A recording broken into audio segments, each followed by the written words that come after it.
안녕하세요. 로열러더 투자 전략가 로로쌤입니다. 2019년 1월 28일 월요일 퇴근길 시황 시작하도록 하겠습니다. 네, 오늘은 썸네일에 나와 있듯이 우수 AMS가 상한가를 들어갔습니다. 바야흐로 수소차 전성시대냐 이렇게 제목을 한번 지어봤는데요. 이 부분에 대해서는 아직은 테마다라고 제가 지난번에 말씀을 드렸죠. 그래서 간단히 말씀드리고 일단은 시황을 간단하게 보고 넘어가겠습니다. 자, 이번 주 좀 더 올라가더라도 제한적일 가능성이 높다라고 저는 계속 말씀드리고 있어요. 지난주에부터 돌파해서 더 갈 수는 있다. 왜냐면은 지금 제가 계속 여기를 보여드리고 있는데 앞부분까지 조금 넘어가잖아요. 그러면은 여기까지 조금 넘어가면은 여기 갭이 이렇게 벌어진 걸 볼 수 있죠. 요 갭 정도는 메우는 움직임 언제든지 나올 수 있어요. 이렇게 2300 한 중반 정도까지는 초중반에서 중반 정도까지 언제든지 갈 수 있어요. 요거는 언제든지 갈 수 있다는데 한 번에 가느냐 아니면 좀 쉬었다 가느냐인데 이번 주 중반에 이제 중요한 미팅이 있다고 했어요. 기다리고 있을 거예요. 그게 잘 되면은 바로 메우는 거고 거기서 아직 조금 아쉽다 싶으면은 밀렸다 가겠죠. 좀 쉬었다 가겠죠. 최근에 많이 올라왔으니까. 바닥에서부터 치면은 1984포인트부터 지금 2177포인트까지 올라온 거죠. 그리고 장중에는 2180대에 갔었으니까 90까지는 아니어도 80 후반대까지 갔었으니까 벌써 200포인트 올라온 거잖아. 200포인트. 지수가 이렇게 10% 이상 올라오는 거는 조금 피로도를 호소할 수가 있다. 그래서 이번 주는 조금 쉬어갈 수 있다라고 말씀드렸죠. 수급 동향을 한번 보여드릴게요. 또 하나 보여드리면은 외국인이 오늘 코스피 여전히 꾸준히 매수하고 있습니다. 굉장히 좋은 시그널이라고 말씀드렸어요. 외국인이 매수하는 거는 연기금은 좀 쉬었지만 외국인 큰 자금이 들어오고 있다. 긍정적입니다. 그러니까 외국인은 이렇게 보시면 돼요. 외국인이 왜 여기서 지금 매수를 하고 수급이 들어오느냐? 외국인 주식 매수 꾸준하다. 포트폴리오 새로 구축하고 있다. 작년에 10월에 어마어마하게 매도하면서 이제 시장 끝난 거 아니냐라고 했었는데 아니라고 말씀드렸죠. 위기감이 한번 있을 거니까 당연히 그 정도는 충분히 나올 수 있는 거고 그거는 여름부터 말씀드렸죠. 한 방 더 남았다고. 큰 거 한 방 남았다고. 이중바닥 제대로 안 나왔으니까 오히려 조정을 제대로 받고 가야 됩니다라고 여름부터 계속 말씀드렸어요. 여름에 한번 밀렸을 때 좀 꾸준히 말씀드렸던 부분이죠. 자, 이거 차트로 보여드리면은 이쪽으로 갔을 때 올해 초에부터 사실 썩 좋지는 않았어요. 썩 좋지는 않았는데 8월에 이렇게 한번 쭉 밀리죠. 이때 조금 확대해서 보여드릴까? 저는 이 구간에서 말씀드려요. 여기서 반등 나올 때도 아직 한 방 더 남았습니다. 더 밀려야 됩니다라고 말씀드렸었는데 여기서 상승 N자형처럼 이렇게 올라갔죠. 제가 이 구간을 말씀드리면서 이거 반등이 시작돼서 상승으로 돌아서는 게 아니다. 꼬시는 거다라고 말씀드렸어요. 이게 언제 느낌이냐라고 말씀드렸으면은 냐면은 제가 이거를 앞으로 쭉 당겨서 이때로 한번 돌아가 볼게요.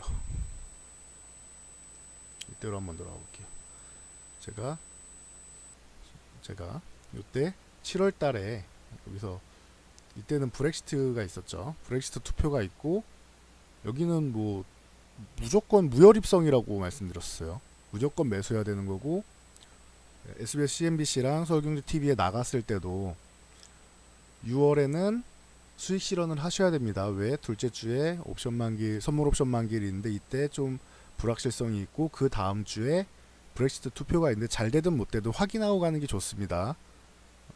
저는 브렉시트가 이렇게 찬성 우위가 나올 거라고 생각하진 않았어요. 그 예상은 틀렸지만 어쨌든 그때 제가 분명히 이거는 TV 자료 찾아보시면 돼요. SBS 경제 채널이랑 서울경제TV랑 찾아보시면은 다 이제 공개되어 있는 자료입니다. 제가 그때 누구도 그렇게 강력하게 말하지 못했는데 현금을 확보하셔야 된다. 6월 초부터는 꾸준히 현금을 확보하셔야 된다라고 해서 저희도 공개적으로 이렇게 말씀을 드렸죠. 현금을 그냥 들고 계셔라. 브렉시트 투표가 끝나면은 잘 되든 못 되든 그때 확인하고 가는 게 좋다. 확인하고 가신 분들 대박 났죠. 여기서 확인한 사람들은 뭐 바로 급반등 나오잖아요. 그리고 이때 제가 7월달에 요거 좀 느낌이 안 좋다. 7월 하순부터는 코스닥 매매하지 말아라고 하고 코스피로 넘어가야 된다라고 이것도 공개적으로 말씀드렸어요.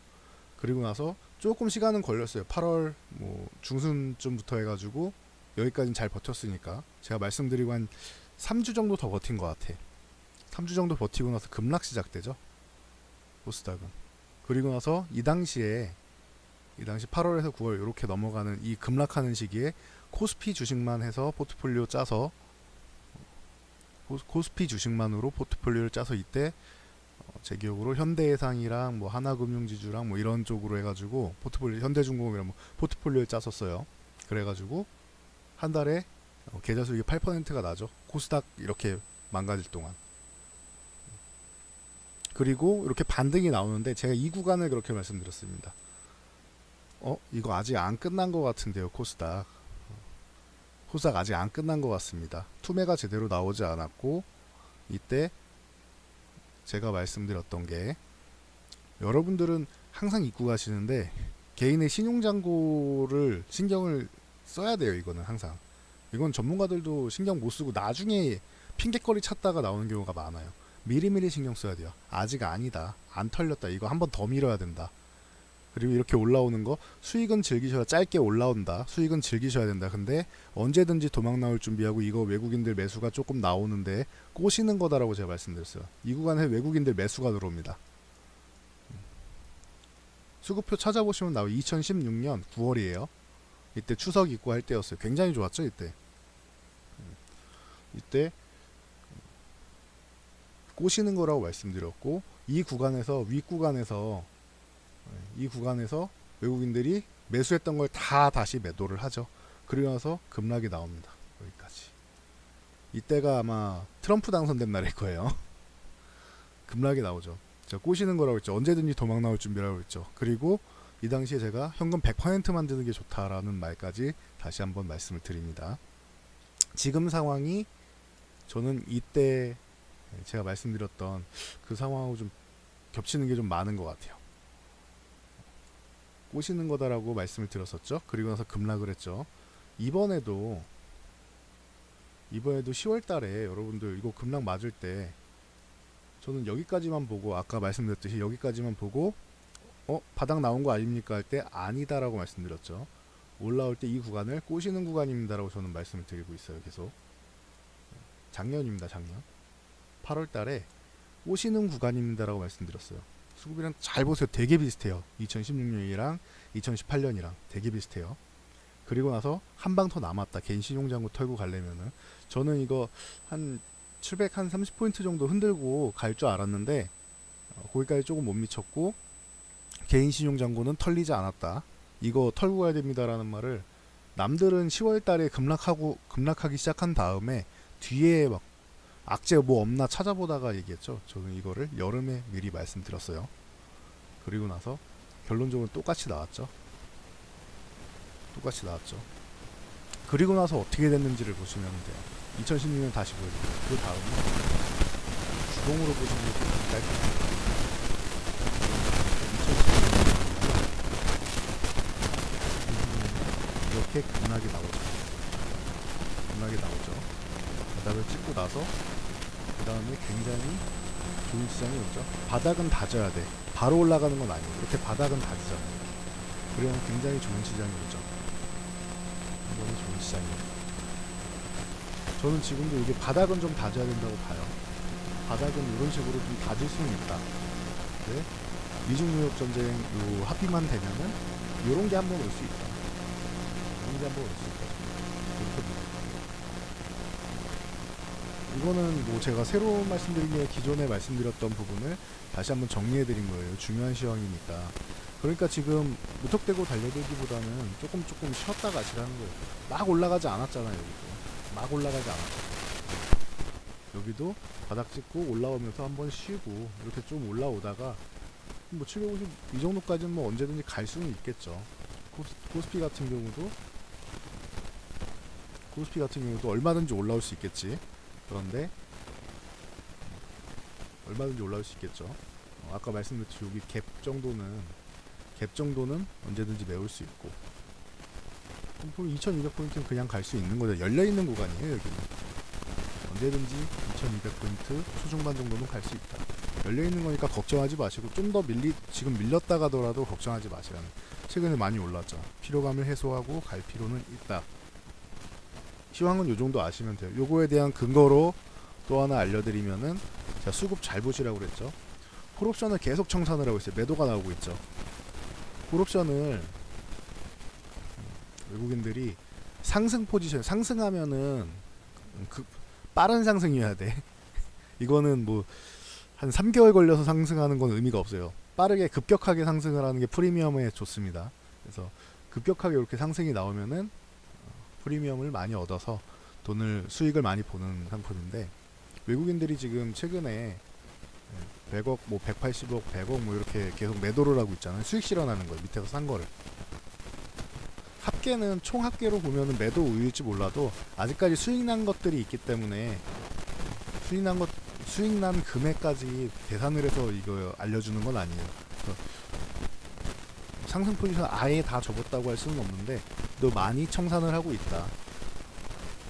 그리고 하락 포지션 같은 경우는 약간 해지성으로 매수한 것도 있지만 꽤 많이 쌓여 있어요. 그러니까 한번 밀렸다 가는 것도 충분히 생각은 해야 돼요. 2177인데 지금 2189분이잖아요. 여기 왔다 갔다 하고 있는데 뭐 2139분 혹은 뭐 50이든 어쨌든 밀렸다 가는 것도 한번 생각해야 된다. 옵션 만기일이 이제 2주밖에 안 남았어요. 왜냐면은 달력이 2월달은 금요일부터 시작이라서 좀 먼 것 같은데 설 연휴가 있기 때문에 이제 2주밖에 안 남았어요. 설 연휴 끝나면 그 다음 주가 바로 만기일이란 말이에요. 그러니까 여러분이 생각하는 것보다 만기일이 가까워요. 이번에는. 그러니까 요거를 잘 생각하면서 보셔라. 정리해드리면은 수급상 옵션 포지션이 좀 쉬어갈 수 있는 포지션이다.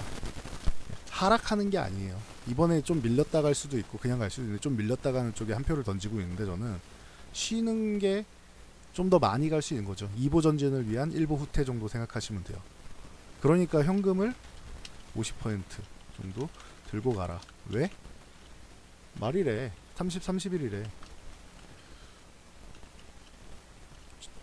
얘기가 잘 되면 좋겠는데 라이트 아이죠. 둘이서 대화를 한다. 만난단 말이야. 이거 대화하는데 얘기가 잘 되면은 좀 전에 보여드렸던 갭 정도는 바로 메울 수도 있고요. 얘기가 잘 안 됐다라고 하면은 언론이 물어뜯을 거다. 이 얘기를 계속 말씀드렸죠. 그러니까 요거만 알고 가시면 돼요. 이번 주 포커스는 이거예요. 그래서 이렇게 보시면 되고, 오늘 아까 말씀드렸던 우수 AMS 이게 포커스가 되고 있는데,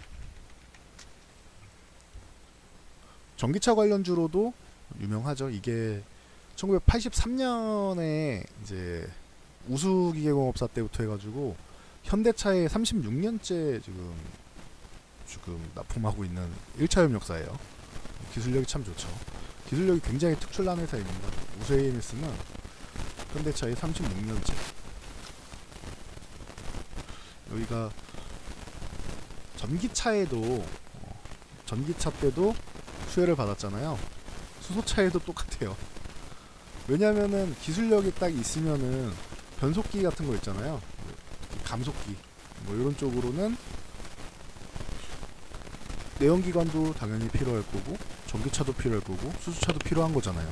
그러니까 이쪽에서 이제 수혜를 받을 수 있다라는 기대감이 굉장히 높습니다. 이미 지금도 제공을 하고 있고요. 그러니까 요 정도를 좀 알고 가시면 좋을 것 같아요. 그래서 뭐 엔진 브레이킷도 하고 뭐 공기 압축기도 하고 뭐 파워트레인 전반적으로 좀 강력한 회사인데 기존에도 제가 말씀드렸었던 종목이에요. 우수AMS나 이제 전기차, 수소차 이쪽 볼 때 같이 할 수 있는 거, 전기, 수소차, 차 공동으로 양달이 가능한 종목들이 안정적이다, 이렇게 말씀드렸었어요. 우수AMS도 그때 말씀드렸었고, 대표적으로 우리산업 같은 거 말씀드렸죠. 뭐 전기차 히팅 업체 이런 경우가 있고, 또 뭐 상하프론테크도 있고, 뭐 찾아보면 많이 나옵니다, 여러분. 대표적인 기업들이에요, 이거는. 그러니까 이런 양다리 걸칠 수 있는 양다리를 걸칠 수 있는 양다리 테마라고 해야 될까요? 양다리 테마, 이쪽이 좋은 것 같아요. 저는 안정적이다. 왜냐면은 전기차는 이제 생활이다, 이렇게 볼 수 있을 것 같아요. 2030년에 내연기관차가 못 다닐 가능성이 높다니까요. 우리나라는 아직 늦어서 그런데 유럽은 이미 법으로 만들어지고 있어. 2030년이면은 내연기관차 못 다닌다, 도로에 못 다닌다. 이제 박물관에 가야 볼 수 있는 거예요, 여러분. 나중에 되면 박물관에 가야지 볼 수 있는 거예요. 그런 세상이 와요. 이게 뭐 멀었어요 지금? 이제 2019년이면 10년 남았는데. 그러니까 지금 내연기관차는 새 차를 안 살려는 사람들이 좀 많이 있어요. 조금 더 타다가 전기차나 발전하고 하면은 그쪽으로 바꿀까 하는 사람들도 꽤 많이 생긴단 말이에요. 지금 상황이 그런 상황이 지금 나오고 있어요. 그러니까 여러분도 알고 계셔야 돼. 그리고 수소차는 테마다. 여러분 전기차 각광받은 게 언제예요? 진짜 엄청나게 날라간 게 언제야? 전기차는 2009년부터 10년 전이죠. 10년 전에 그때는 테마였죠, 전기차가. 10년 전에 전기차가 굴러다니지 않았잖아요. 도로에서.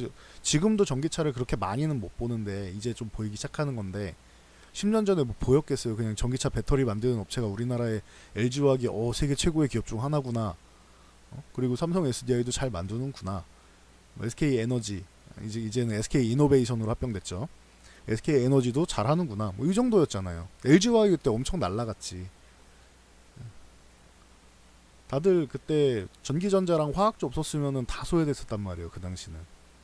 그러니까 그런 것처럼 이제 전기차가 10년 지나서 이제 생활로 다가오고 있잖아요. 아직도 모두가 전기차를 타는 건 아니야. 수소차도 이제 테마가 형성되는 거예요. 수소차는 아직 멀었어요. 전기차가 먼저 오고 그 다음에 수소차가 올지. 혹시나 수소차가 안 오면 어떻게 할 거예요? 수소차 말고 다른 대안이 올 수도 있는 거잖아요. 지금 흐름을 보면은 올 가능성이 있긴 해요. 근데 살짝 거쳐만 가는 걸 수도 있어, 수소차는. 아직까지는 몰라요, 요거는. 아직까지. 근데 일단은 전기차는 되는 거고, 수소차는 가능성은 꽤 있어 보이는 거죠, 지금. 투자를 일단 확실하게 하니까 우리나라 안에서만큼은 적어도 투자를 확실하게 하잖아요, 현대차가. 그리고 일본하고 중국에서도 수소 쪽에 관심을 갖고 있잖아요. 그러면 어느 정도는 시장은 형성이 되겠죠, 수소차도. 그러니까 아직은 테마지만 가능성은 있다. 그러니까 둘 다 지금 생활이 됐으니까 이쪽에 전기차, 제가 조금 늦더라도, 수소차 때문에 좀 늦더라도 전기차도 어차피 쉬어야 되고 작년까지 좋았으니까 쉬어야 되지만, 올해 중순 이후나 뭐 하반기나 되면 전기차도 다시 한번 엄청 좋아질 수 있다고 저는 보고 있습니다. 기존에도 말씀드렸지만 전기차는 끝난 게 아니라고 저는 봐요. 지금까지는 기대감이 조금씩 나오는 거였는데, 일부 사람들이 타고 다니는 거였는데, 앞으로는 굉장히 많은 사람들이 전기차를 타면서 전기차의 시대가 온단 말이에요. 이건 이제 생활이 오는 거야. 처음에 스마트폰이 그랬듯이, 처음 스마트폰이 모두가 들고 다니지 않았잖아요. 저도 그때 아이폰 3 이거 들고 다닐 때 갤럭시 나오기 전이었습니다. 그때는 아이폰 3 들고 다닐 때 사람들이 신기하게 쳐다봤었어요. 그때는 모두가 들고 다니지 않았어요. 좋은 거 들고 다니네, 스마트폰이라는 걸 들고 다니네, 이 정도였지. 그러다가 이제 갤럭시가, 삼성에서 갤럭시가 나오고 하면서 모두가 이제 들고 다니는 그런 핸드폰이 됐죠. 대중화가 됐죠. 전기차가 지금 그런 시대가 왔다고 저는 봐요. 그래서 전기차 관련주는 끝나지 않았다. 이제는 생활이다. 그리고 수소차는 테마인데 양쪽에 걸쳐있는 쪽이라 수소차를 하실 분들은 저는 전기차도 유명하다고 봐요. 끝난 게 아니에요. 제 기준에서는. 맞는지 틀린지는 나중에 보시면 되겠죠. 저는 그렇게 생각합니다. 뭐 여기도 전기차 뛰어도 여기도 전기차 뛰어든다고 해서 뭐 경쟁 과열? 경쟁이 과열되는 거는 있겠지만 앞으로 시장 자체가 어마무시하게 커지는데 진짜 어마무시하게 커진단 말이야. 참. 근데 그런 뭐 작은 우려감으로 전기차를 지금 어차피 조정받을 시기니까 찍어 누르는데 이제 활용을 하는 것뿐이에요. 나중에 전기차 관련주들 공장 증설하고 해서 여기저기 지금 동남아 뭐 멕시코 등등등등 해서 공장 뭐 증설하는 업체들 많이 있잖아요. 그 업체들 나중에 한번 보세요. 실적을. 공장 증설 끝난 다음에 그 다음에 한번 보세요. 그러면은 어마어마할 겁니다. 실적이. 여기까지만 말씀드릴게요. 그래서 지금 제가 여기다 이렇게 썼는데 수소차 전성시대냐 썼는데 결론적으로는 다시 말씀드리지만 아직은 테마다. 수소차는 테마다. 저는 지금은 이슈가 되고 있잖아요. 연초잖아요. 이게 연초에는 기업들 목표 세우고 정부가 목표를 세운다. 그럼 정부 정책 수혜주가 되는 거고 기업들의 목표의 수혜주가 되는 거예요. 그거에 수소차가 들어와 있는 거지. 이게 왜 그러냐면은 기존 주도주들이 다 쉬고 있잖아요. 지금 반도체가 쉬는 타이밍이죠. 그리고 제약바이오 쉬어야 된다라고 했죠. 그리고 제약바이오에서 시총 제일 큰 종목들 뭐예요? 셀트리온하고 삼성바이오로직스. 그렇잖아요. 셀트리온하고 삼성바이오로직스가 제일 크잖아요. 시총이. 그런데 바이오시밀러 좀 쉬어야 된다고 제가 말씀드렸죠. 바이오시밀러 특히 이렇게 써도 특히 바이오시밀러 쉬어야 한다. 그러면은 양쪽에 대장들이 쉬는 거잖아. 삼성전자, 하이닉스, 셀트리온 뭐 시총 상위가 다 쉬는 거잖아. 지금 상황이. 그러니까 대안으로 무언가 가야 되는데 그게 수소차가 된 거예요. 그리고 나올 수 있는 것이 이제 남북경영주 같은 게 되는 거. 그러니까 이 두 개가 가는 거고. 그리고 돈이 갈 데가 없으니까 정치 테마 같은 게 살짝 움직인 거지. 지금 차기 정권 뭐 얘기하면서 이제 각 당에서 후보 누가 나올지 확실하게 집어낼 수 있는 사람은 별로 없을 거라고 저는 보거든요. 물론 후보들이야 어느 정도 이제 윤곽이 잡히고 있지. 근데 확신을 할 수는 없잖아요. 기존의 옛날 정치는 확신되는 사람들이 있었잖아요. 지금 확신되는 사람이 되게 좀 어려운 것 같아요. 무슨 춘추 전국 시대에 보는 것 같아. 그러니까 정치 테마주는 그냥 그런 돈이 갈 곳이 없으니까 잠깐 몰리는 정도? 요 정도로 보시면 돼요. 그쪽은 저는 그렇게 여러분들이 매매해서 승리할 수 있는 구간은 아니라고 봐요. 그리고 수소차도 분명히 더 갈 수는 있겠지만 여기까지 가고 좀 쉬면은 어떻게 할 거야? 다시 반도체랑 제약바이오랑 해서 돈이 몰리기 시작하면은 수소차는 죽을 거예요. 그때는.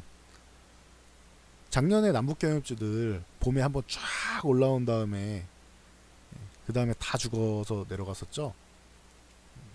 기억나시죠? 작년에 남북경협주들 이렇게 올라갔다가 다시 이렇게 꺾였잖아요. 그리고 계속 쉬고 있잖아요. 지금 조금 꿈틀하긴 하는데 왜냐면은 그 남북경협주 같은 경우는 중국하고 미국하고 어느 정도 해결되면 그때 다시 한번 얘기가 나올 수 있단 말이에요. 그리고 그거에 맞춰가지고 지금 일정이 잡히는 거예요. 이거는 제가 작년에도 계속 말씀드렸죠. 맞춰가지고 나올 거다 일정이. 그러니까 그런 정도의 뭐 틈새 노리는 정도 보시면 될 것 같아요. 제가 볼 때는. 저는 아직도 다시 말씀드리지만 이거는 제가 계속 강조하는 거예요. 아직도 4차 산업혁명 관련주, 제약바이오주, 그리고 남북경협주 이 세 가지가 여기에 뭐 이것저것 들어오죠. 다른 것도 있지만 이 세 가지가 중심이다. 이 세 가지를 빼고는 우리나라 주식을 논할 수 없다. 저는 이번에 유호하고 로버트 라이트하이저하고 만나서 이달 말에는 아니고 2월달 하순 되면은 어느 정도는 윤곽이 나오던지 아니면은 서로 안 맞는 척 하다가 3월에 극적 타결 이런 식이 되던지 저는 얘기가 될 거라고 봐요. 미국하고 중국하고. 중국도 의지가 강해요 지금. 미국도 의지가 강하고. 겉으로는 이제 중국이 한 발 물러나고 미국은 강경하게 붙이는 것 같은데 둘 다 지금 사실은 좀 위기감을 느끼고는 있어요. 서로 힘들단 말이에요. 이대로 계속 방치가 되면은 미국도 힘들고 중국도 힘들어져요. 그리고 나머지 국가들은 다 뭐 더 힘들어지겠지. 세계 중심인 두 나라니까. 그러니까 저는 이번에 어떻게든 해결은 될 거라고 봅니다. 2월 말에 안 돼도 저는 3월엔 될 거라고 봐요. 또 재수없는 소리 한다고 하실지 모르겠는데 이게 어쩔 수가 없는 거예요. 기존에도 말씀드렸듯이 무조건 중국이 양보하는 그림이 나와요. 이미 양보를 하고 있고 무조건 중국은 양보하는 그림이 나와요. 그런데 체면은 살려야죠. 끝까지 반항하다 어쩔 수 없이 손들었다 이런 게 나와야 되는 거야. 그냥 이것저것 다 퍼주고 그냥 왔다라고 하면은 시진핑이 지금 살아남을 수가 없어요. 예를 들어서 말씀드렸죠. 지금 현재 우리나라 대통령 문재인 대통령이 미국이랑 중국에 가서 이것저것 다 퍼주고 돌아오면 우리가 나라에서 가만히 있어요? 아니잖아요. 언론도 있고 우리나라 이제 국민들도 이제 의식 수준이 많이 올라가서 이제 여러 가지 얘기가 나올 수 있단 말이에요. 거기다가 요즘에는 옛날처럼 언론을 다 통제를 할 수가 없죠. 그래서 언론 통제가 안 되니까 언론에서도 마구마구 터져 나올 거고 인터넷에서도 여러 가지 나오는 것들이 있잖아요. 그러면은 물어뜯기 시작되는데 어떻게 버틸 거예요. 그러니까 시진핑 같은 경우도 그런 정치적인 뭐 외교적인 여러 가지 부분이 얽혀 있기 때문에 제 생각엔 그렇습니다. 제 생각이 무조건 된다는 게 아니에요. 물론 저는 이번에 1월 말에 되면은 좋은 거라고 했어요. 걔 바로 메우고 날아갈 거라고 말씀드렸어요. 그렇게 되면은. 근데 안 될 가능성을 저는 보고 있기 때문에 한 50% 정도라도 현금을 들고 가십시오라고 말씀을 드리는 거고, 그리고 2월에도 2월 말까지 3월 1일까지죠. 그러니까 2월 말까지 어느 정도 타협이 돼서 우리는 이제 도장 찍을 거다라고 하면은 좋겠지만 거기서 적어도 끝까지는 끌고 갈 것 같고 말일이라도 하면 좋고 최악의 경우 한 일주일에서 2주 정도 딜레이 돼가지고 3월에 도장을 찍을 수도 있다. 근데 그거는 서로 이미 사전에 중국이랑 미국이랑 뒤에서 얘기된 거일 가능성이 높다고 봐요. 저는 그렇게 되더라도 네, 이거 좀 질질 끄는 척 하면서 이제 서로 체면 살리면서 가자. 이게 쉽게 해결된 게 아니라 트럼프랑 시진핑이랑 어렵게 타결이 되는 거다라는 뉘앙스를 보여줘야 된다. 참 어렵죠? 그냥 찍으면 되는 건데. 근데 그게 그런 거예요. 어쩔 수 없어. 그게 정치 외교라는 게 다 그렇습니다. 눈치도 많이 봐야 되고. 그러니까 그 부분에 대해서는 저보다 전문가분들도 분명히 계시겠죠. 제가 말씀드리는 부분을 정말 잘 이해하시는 분들도 있을 겁니다. 그게 쉬운 게 아니에요, 여러분. 그래서 근데 그렇지만 저는 이번에 타결될 가능성을 높게 본다. 양국의 의지가 강하다. 요거는 확인할 수 있으니까 그 정도로 보시면 될 것 같습니다. 자, 그래서 오늘은 이렇게 살펴봤는데 외국인 주식 매수가 꾸준히 들어오는 거 좋고 포트폴리오 새로 구축하는 거 좋다. 이 사람들이 수급이 들어온 것만 봐도 얘네도 이미 잘 될 거라고 보고 있는 거예요. 미국하고 중국하고 싸우면 제일 가운데서 피 터지는 나라 중 하나가 우리나라예요. 중국이 미국에 뭐 관세 떨어져가지고 잘 안 된다? 수출을 잘 못한다? 그러면 중국의 부품사나 우리나라에서 납품하는 게 얼마 많은데 우리나라에서 그 수주 해가지고 나가는 게 얼마나 많은데 중국이 모든 걸 생산할 수는 없잖아. 뭐 뼈아픈 얘기지만 우리도 주요 부품 같은 경우는 핵심 부품 같은 경우는 일본 거 많이 갖다 쓰잖아요. 그런 것처럼 중국도 우리나라 거 많이 갖다 쓰는데 그럼 우리나라 업체들 기업들이 더 힘들어지는 거지. 미국도 마찬가지고. 우리나라는 어쩔 수 없이 수출 국가잖아요. 그런데 그런 나라의 외국인들이 매수를 꾸준히 들어온다? 이것도 좋은 시그널이라는 거야. 그리고 수급적으로 외국인들이 한 차례 쉬어가는 걸 원하고 있어. 여러 가지를 보는 겁니다. 전체 글로벌 시황하고 수급하고 다 보는 거야. 선물, 그 주식 사는 것만 보는 게 아니고 선물 옵션도 보고 다 보는 겁니다. 그래서 50% 정도 이번 주에, 그래서 이번 주 중간에 있는데 요거는 한번 확인하고 가자. 결과 발표는 주 후반에 나오겠죠. 근데 주 후반에 발표 나오고 나서 그 다음에 연휴잖아요. 대응할 시간이 없어요. 그러니까 미리 대응하라는 거예요. 요거에 대한 불확실성, 얘네 회담하는 거, 류어랑 라이트하이저 회담하는 거에 대한 이제 불확실성, 거기에 연휴에 대한 불확실성. 5일 쉬죠. 5일 쉬고 나서 또 이틀 개장한 다음에 또 쉬잖아요, 주말. 그렇게 어떻게 따지면은 그럼 거의 한 열흘 가까이 쉬는 거예요, 우리나라 시장. 그러니까 조금 현금을 들고 가는 게 나쁜 게 아니에요. 그리고 이제 우수 AMS 같은 좋은 기업들 있죠. 아까 말씀드렸듯이 우리산업이든 상하프론테크 등 이런 기업들 있죠. 전기차 이제 수소차에 들어가는 종목들이 지금 많이 올라왔잖아요. 그러니까 전기차랑 같이 양다리 걸쳐 있는 차라리 그런 종목들을 보는 게 나을 수 있다. 그리고 이것도 상승이 정체되면 좀 정리하고 언제든지 전기차로 이제 이동할 준비도 하시고, 전기차도 요즘에 바닥에서 조금 움직이는 종목들이 나오고 있죠. 바닥 짚고.